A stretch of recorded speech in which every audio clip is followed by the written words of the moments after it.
दोस्तों ये बात है 2004 की। इंडिया के एविएशन इंडस्ट्री में एक कंपनी इंटर करता है और एविएशन इंडस्ट्री में पहले से ही काफी कंपटीशन था। किंगफिशर, सहारा एयरजेट जैसी बड़ी कंपनी आसमान में अपना कब्जा बना रखा था, लेकिन अंदर से असल में ये कंपनी लॉस कर रहा था और इन सभी एयरलाइन कंपनी को पीछे छोड़कर देखते ही देखते इंडिया का one of the largest company बन जाता है और ये कंपनी है इंडिगो। और इस कंपनी को दो दोस्त मिलकर शुरू किया था और इन दोनों दोस्तों का सपना था इंडिया का हर एक व्यक्ति एयरक्राफ्ट में सफर करे। लेकिन सवाल ये आता है किंगफिशर, सहारा एयरजेट जैसी बड़ी कंपनी को पीछे छोड़कर इंडिगो इंडिया का नंबर 1 कंपनी कैसे बना और क्या इसका मार्केट स्ट्रेटेजी है, कैसे इंडिगो सक्सेस हुआ। तो अगर आप पूरा केस स्टडी जानना चाहते हैं तो इस वीडियो को पूरा एंड तक जरूर देखिएगा। वीडियो में बहुत ही मजा आने वाला है, तो इस वीडियो को एक लाइक कर दीजिए और चैनल को सब्सक्राइब कर लीजिए। तो स्टोरी की शुरुआत यहाँ से होती है। इंडिगो को शुरू करने वाले दो दोस्त थे, राहुल भाटिया और राकेश गंगवाल। राहुल भाटिया इंडिया में दिल्ली के रहने वाले हैं और राकेश गंगवाल एक अमेरिकन व्यक्ति हैं जो एविएशन इंडस्ट्री में कई सालों से इन दोनों ने अपने प्रयासों से इंडिगो एयरलाइन को इंडिया में शुरू किया और इनका सपना था कि इंडिया में सस्ता और छोटे रूट पर चलने वाली एयरक्राफ्ट सर्विस दी जाए जिससे हर व्यक्ति एयरलाइन में सफर कर सके। तो सबसे पहले हम इन दोनों दोस्तों के बारे में जान लेते हैं, फिर हम यहाँ बात करेंगे। तो राहुल भाटिया इंडिया में ही दिल्ली के रहने वाले हैं और इनका पढ़ाई कनाडा में हुआ था और ये फिर इंडिया आ गए। इसके पिता कपिल भाटिया जो कि ट्रैवल्स एजेंसी का बिजनेस था और राहुल भाटिया अपने पिता का बिजनेस में नहीं जाना चाहते थे, इसलिए दूसरे बिजनेस करने का खूब ट्राई किया लेकिन मामला जमा नहीं। इसी बीच राहुल के पिता कपिल भाटिया बीमार पड़ गए और पिता का बिजनेस को संभालने का जिम्मेदारी राहुल पर आ गया और राहुल भाटिया ने अपने पिता का बिजनेस जिसका नाम दिल्ली एक्सप्रेस था और इसे अपने हाथ में ले लिया और राहुल ने कंपनी का नाम बदलकर इंटर ग्लोबल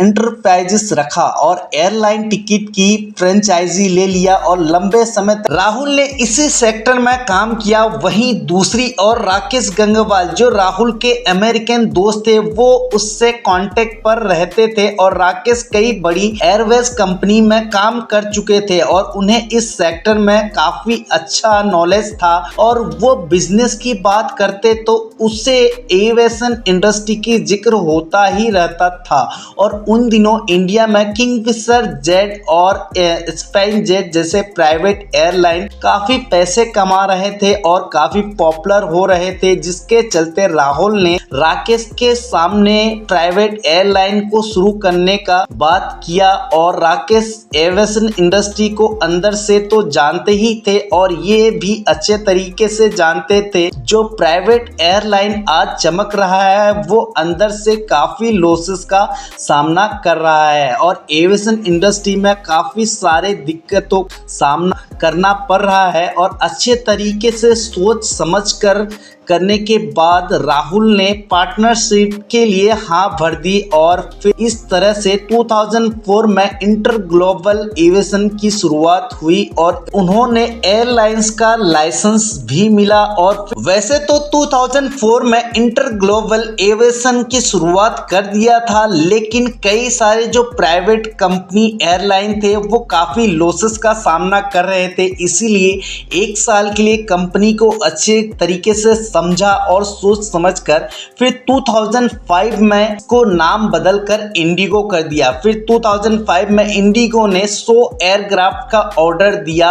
एयरबस को और जिसका ऑर्डर वैल्यू था $6 बिलियन और ये उस टाइम का एयरक्राफ्ट का हिस्ट्री का सबसे बड़ा डील था। अब एयरबस एयरक्राफ्ट 1988 में और 1992 में उस टाइम इंडिया के अंदर बड़ी दुर्घटना का शिकार हो हो गए थे और इसीलिए बाकी कंपनी जो रहे वो बोइंग का एयरक्राफ्ट खरीदना प्रेफर कर रहे थे और एयरबस को इंडियन मार्केट में अलविदा करना पड़ा था। लेकिन सवाल ये आता है कि राहुल भाटिया और राकेश गंगवाल ने एयरबस के एयरक्राफ्ट को खरीदने का रिस्क क्यों लिया? ये भी एक सोची समझी चाल थी। असल में एयरबस अपने एयरक्राफ्ट का प्रॉब्लम पर काम करके धीरे धीरे फिक्स करने के बाद एयरबस इंडिया मार्केट में री इंटर करने का गोल्डन चांस तलाश रहा था और ऐसे में इंडिया से 100 एयरक्राफ्ट का ऑर्डर मिला और ये ऑर्डर एक बहुत बड़ी डिस्काउंट भी मिला इस ऑर्डर में और ये डिस्काउंट 50% का था और इससे आप अंदाजा लगा सकते हैं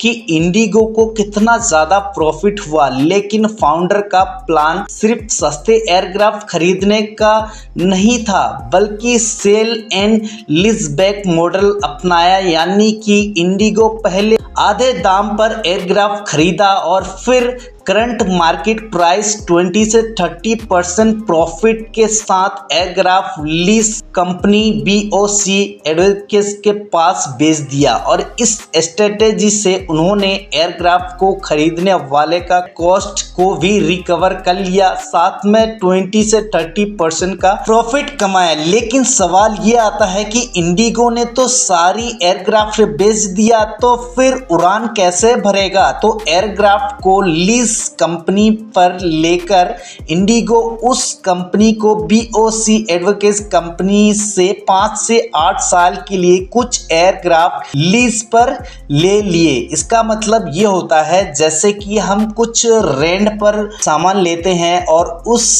उसके बदले हम पैसे देते हैं, रेंट देते हैं। तो ऐसे ही ये एक मॉडल है जिससे 5 से 8 साल के लिए कुछ एयरक्राफ्ट लीज पर ले लिए और इसका फायदा ये हुआ कि एक बार में एयरक्राफ्ट बेचकर उन्होंने काफ़ी पैसे सेव कर लिए और धीरे धीरे प्रॉफिट के कुछ हिस्सा लीज कंपनी को देकर आराम से अपना बिजनेस ऑपरेट कर रहे हैं। इंडिगो ने शुरुआत में अचानक से ही बिना किसी अनुभव के हुए थे, बल्कि इसे काफी प्लानिंग के साथ सोच समझकर शुरू किया गया था। फिर 4 अक्टूबर 2006 में कंपनी ने अपना पहला उड़ान शुरू किया दिल्ली से गुवाहाटी का और फिर इंडिगो आज भले ही देश के सबसे बड़े एयरलाइन हो, लेकिन क्या आप जानते हैं कि इंडिगो असल में कंपनी को अपना सर्विस शुरू करने के लिए लाइसेंस साल 2004 में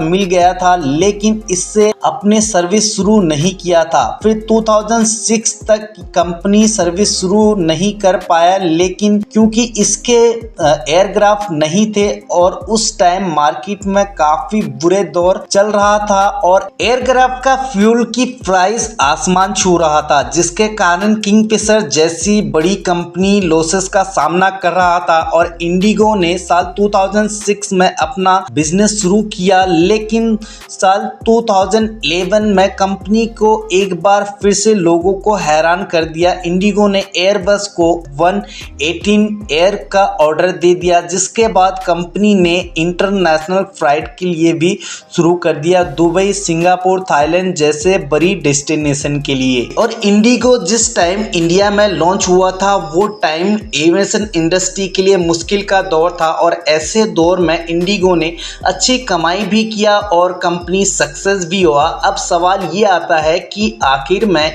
इंडिगो ने ऐसा कौन सा मार्केट स्ट्रेटेजी अपनाया जिससे बड़े बड़े एयरलाइन कंपनी किंगफिशर जैसे को पीछे छोड़कर इंडिया का नंबर 1 बन गया। तो नंबर 1 मार्केट कंपटीशन के बीच में इंडिगो ने एक ऐसा प्लान तैयार किया और अपना टारगेटेड कस्टमर सेट किया और कंपनी ने शुरुआत में ऐसे लोगों को फोकस किया जो हवाई सफर तो करना चाहते थे, लेकिन उनके पास इसके लिए ज़्यादा पैसे नहीं होते थे और इस प्लान के साथ शुरू किया गया इंडिगो का बिजनेस चल पड़ा और एयरलाइन की टिकट भी खूब बिका हुआ और एयरलाइन को नुकसान भी नहीं हुआ और कंपनी ने अपने एक के बाद एक शहर के लिए एयरलाइन बुक की और अफोर्डेबल प्राइस में लोगों को हवाई सफ़र का मौका दे दिया और ऐसे में एयरलाइन उन लोगों को भी हवाई सफ़र करने का मौका दिया जो हवाई चप्पल पहनते थे। नंबर 2 दोस्तों, इंडिगो जब लॉन्च हुआ था तब अधिकतर एयरक्राफ्ट कंपनी अमीर कस्टमर को फोकस करते थे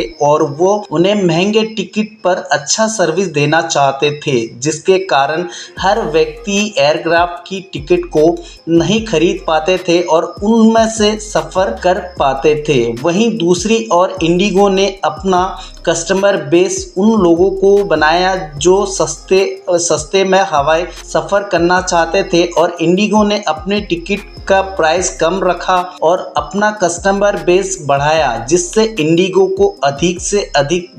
इंडिगो का टिकट बिका और कंपनी को लॉसेस का सामना भी ना के बराबर करना पड़ा। नंबर 3, राकेश और राहुल का एक्सपीरियंस। इंडिगो में राकेश गंगवाल और राहुल भाटिया थे और राहुल भाटिया को इंडिया के ट्रैवल्स एजेंसी पहले से ही जानते थे और उन्हें अच्छे तरीके से पता था कि इंडिया के लोगों को किस तरह का एविएशन इंडस्ट्री चाहते हैं। और वहीं दूसरी ओर राकेश गंगवाल जो एविएशन इंडस्ट्री में लंबे समय तक काम कर चुके थे और एविएशन इंडस्ट्री के नस नस को जानते थे। नंबर 4, इंडिगो ने शुरुआत में अपनी सर्विस को इंडिया के अंदर ही दिया। उसने इंटरनेशनल फ्लाइट पर अपना फोकस शुरुआत में कम रखा, क्योंकि इंटरनेशनल फ्लाइट में खर्च काफ़ी ज़्यादा है, काफ़ी महंगे भी होते हैं और इंडिगो को एकदम से इतने सारे कस्टमर मिलना भी काफ़ी मुश्किल हो जाता, क्योंकि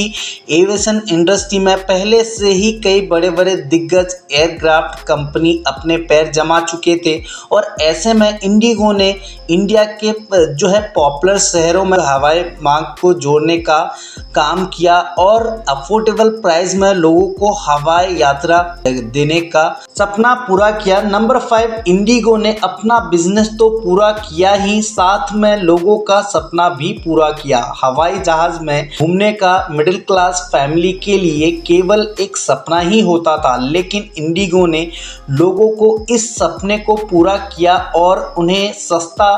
हवाई यात्रा दी और इस वजह से जो लोग कभी हवाई जहाज में घूमने का या फिर यात्रा करने का सपना देखते थे तो इंडिगो ने उसे पूरा किया और इस वजह से इंडिगो का कस्टमर बेस बहुत तेज़ी से बढ़ा और इंडिगो सिर्फ एक छोटी मोटी कंपनी बनकर नहीं रहा। इंडिगो को आगे बढ़ाने के लिए राहुल भाटिया और राकेश गंगवाल इन्वेस्टमेंट लेकर आए, जिससे कंपनी का वैल्यू भी बढ़ा और कंपनी का शेयर मार्केट में जाने का मौका भी मिला। जब कंपनी का IPO आया था तो कंपनी और भी फायदे में हुआ और कंपनी के पास आगे बढ़ाने के लिए भी बहुत सारे पैसे आए, जिससे कंपनी ने इंटरनेशनल सेक्टर पर फोकस किया। तो दोस्तों, ये थे इंडिगो के पूरा केस स्टडी। तो आई होप कि आपको समझ में आ गया होगा इंडिगो का शुरुआत कब हुआ था और किसने किया था और कैसे कंपनी सक्सेस हुआ और क्या इसका मार्केट स्ट्रेटेजी है। तो अगर आपको ये वीडियो पसंद आई तो वीडियो को लाइक और चैनल को सब्सक्राइब कर लीजिए